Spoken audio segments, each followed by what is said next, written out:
एक क्लिक पर हजारों करोड़ रुपए मेरे देश के नागरिकों के खाते में ट्रांसफर कर रहा है।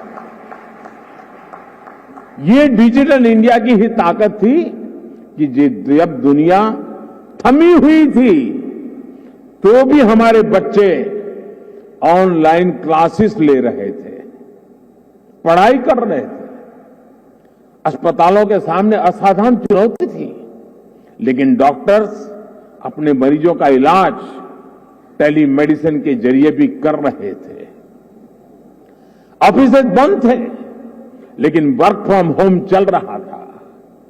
आज हमारे छोटे व्यापारी हो, छोटे उद्यमी हो, लोकल कलाकार हो, कारीगर हो, डिजिटल इंडिया ने सबको मंच दिया है, बाजार दिया है।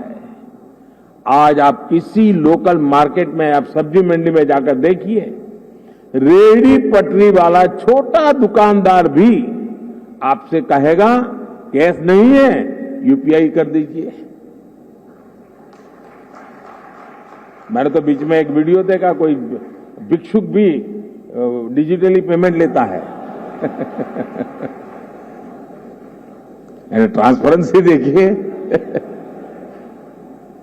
ये बदलाव बताता है कि जब सुविधा सुलभ होती है तो सोच किस तरह सशक्त हो जाती है।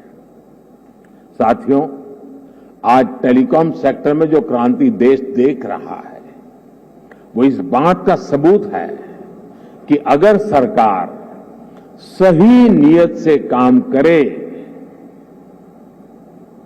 तो नागरिकों की नीयत बदलने में देर नहीं लगती है। 2G की नीयत और 5G की नीयत में यही फर्क है।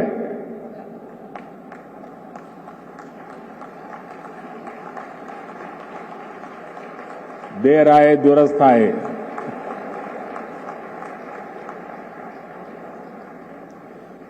भारत आज दुनिया के उन देशों में है जहां डेटा इतना सस्ता है। पहले 1 GB डेटा की कीमत जहां 300 रुपये के करीब होती थी, वहीं आज 1 GB डेटा का खर्च केवल 10 रुपये तक आ गया है। आज भारत में महीने भर में एक व्यक्ति मोबाइल पर करीब एवरेज 14 GB डेटा इस्तेमाल कर रहा है। 2014 में इस 14 GB डेटा की कीमत होती थी करीब 4,200 रुपये प्रति महीना, 4,200 रुपया। आज इतना ही डेटा 125 रुपये या ज्यादा से ज्यादा 150 रुपये, 125 या 150 रुपये में मिल जाता है। यानी आज गरीब के, मध्यम वर्ग के मोबाइल डेटा के करीब 4,000 रुपये हर महीने बच रहा है उसके जेब में।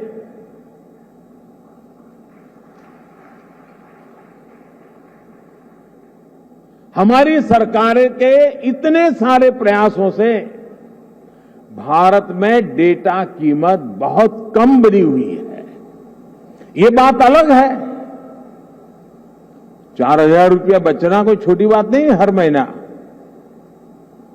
लेकिन जब मैं बता रहा हूं तब आपको ध्यान में आया, क्योंकि हमने इसका हो हल्ला नहीं किया, विज्ञापन नहीं दिए, झूठे बड़े गपगोले नहीं चलाए।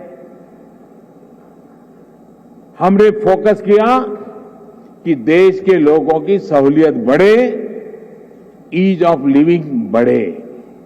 साथियों, अक्सर ये कहा जाता है कि भारत पहली 3 औद्योगिक क्रांतियों का लाभ नहीं उठा पाया, लेकिन मेरा विश्वास है कि भारत न सिर्फ चौथी औद्योगिक क्रांति का पूरा लाभ उठाएगा, बल्कि उसका नेतृत्व भी करेगा। और विद्वान लोग तो कहने लगे हैं कि भारत का दशक नहीं, ये भारत की शताब्दी है। ये डेकेड नहीं, सेंचुरी है। भारत ने किस तरह 4G आने के बाद टेक्नोलॉजी की दुनिया में ऊंचाई छलांग लगाई है, इसके हम सभी साक्षी हैं। भारत के नागरिकों को जब टेक्नोलॉजी के समान अवसर मिल जाते हैं तो दुनिया में उन्हें कोई पछाड़ नहीं सकता। इसलिए आज जब भारत में 5G का लॉन्च हो रहा है तो मैं बहुत विश्वास से भरा हुआ हूं दोस्तों। मैं दूर का देख पा रहा हूं और जो सपने हमारे दिल दिमाग में चल रहे हैं उसको अपनी आंखों के सामने हम साकार होते देखेंगे। हमारी बाद वाली पीढ़ी देखेगी, ऐसा काम होने वाला नहीं है, हम ही हमारे आंखों के सामने देखने वाले हैं। ये एक सुखद संयोग है कि कुछ सप्ताह पहले ही भारत विश्व की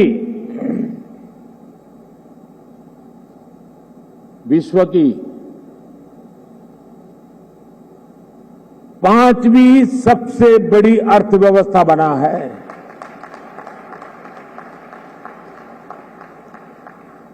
और इसलिए ये अवसर है हमारे युवाओं के लिए जो 5G टेक्नोलॉजी की मदद से दुनिया भर का ध्यान खींचने वाले इनोवेशंस कर सकते हैं।